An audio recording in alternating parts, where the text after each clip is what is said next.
Hi friends, కొరగంట అందనగుల్లో ఇలా ఉస చెట్టు కింద బోయినాలు ఉన్నాయి. నేను వెళ్ళేసరికి మాతలందరూ వచ్చారు. తమలపాకుల మాల వచ్చారు. శివయ్యను దీపాలతో అలంకరించారు. శివరూపంగా మాతలందరూ లలితా పారాయణం చేశారు.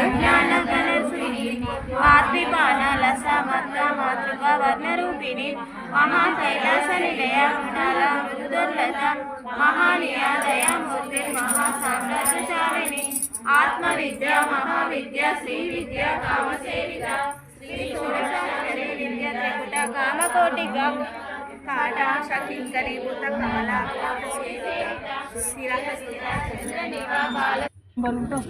ఇక్కడ ఉస చెట్టు కింద ముగ్గులు వేసాము, దీపాలు వెలిగించాము. ఉస చెట్టుకు అలంకరణ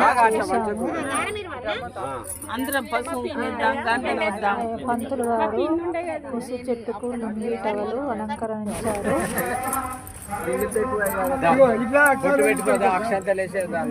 ఇంకా ఉంది, నెక్స్ట్ వీడియోలో చూపిస్తాం.